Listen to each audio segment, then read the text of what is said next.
Welcome to Connecting in Atlanta, a division of cleanfreefun.com. Thank you for joining me today, Ron. Thanks for having me.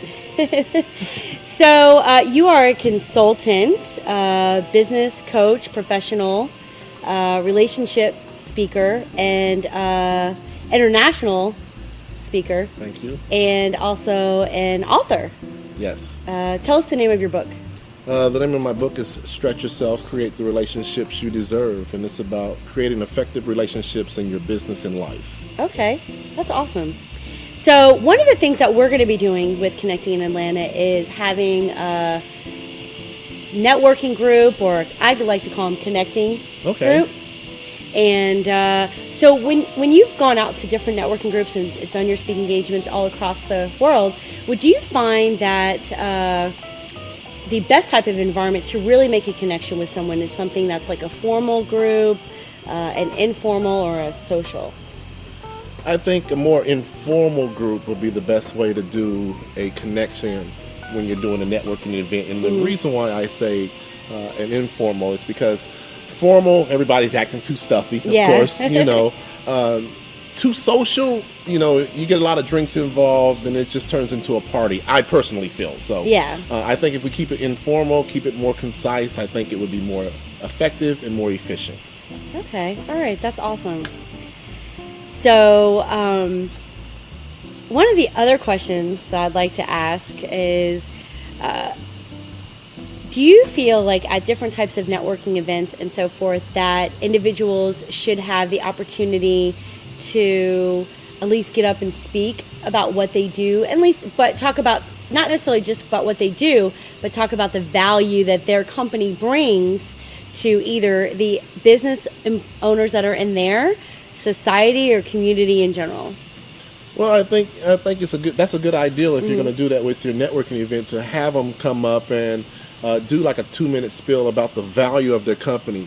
Different than somebody pitching about their products and services, more of a value-based type of presentation would be beneficial to everybody, because guess what? They're not sell-a-thons. There may be some people that want to do business with them, and then there may be some people that just want to connect with them and may be able to refer them to other people. The bottom line is trying to make that connection, and I think that's what you're trying to do. Yeah, definitely, yeah. Because I've been out to a number of networking events, and I don't really go to them that often, because I always feel like people are just trying to sell me, and I don't want to be sold to. I know when I want to buy something.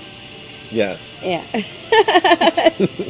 And most of the time, I'm looking to see what kind of value I can bring that person and what I can do. And a lot of times, I'm not even the one that's able to help them out, but it's definitely someone that I know. True, and I've known you from different networking events, and I know you are a connector. You've connected me with some great people, and you just have to be in that mindset of trying to make that connection. Usually when people are going out to networking events, they're looking at, okay, I got one person in this area, and I can pitch everybody and sell them on it. And right. That's not the way to go with it. And you usually turn people off that way. Definitely.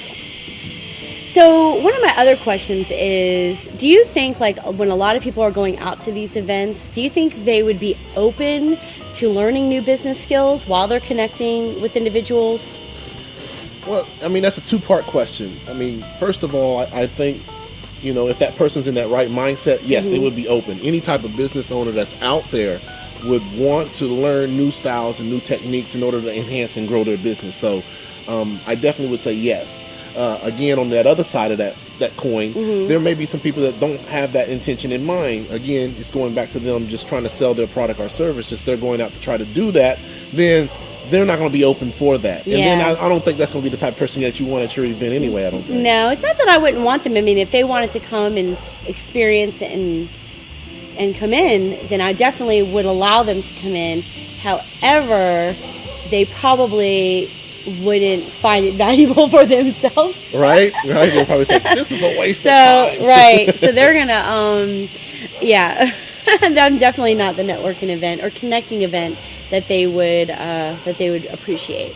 So Because I think from where you're coming from, you're trying to develop people as well. I mean, correct. from my understanding, you're making that connection, but then again, you're helping develop them as well so that they can grow in their business. I think that's the perfect mindset that anyone that should have. I think a lot of people are doing networking business for business and they're not doing it for connection. Correct. Yeah. Well, Ron, it was a pleasure to have you. Thank you. On Connecting in Atlanta. Yes. And we look forward to seeing you at the event and sharing some of your valuable experience and expertise with the individuals that will be there at the Connecting in Atlanta group. Definitely. And from what you sound, it sounds like it's going to be a great event. I look forward to attending.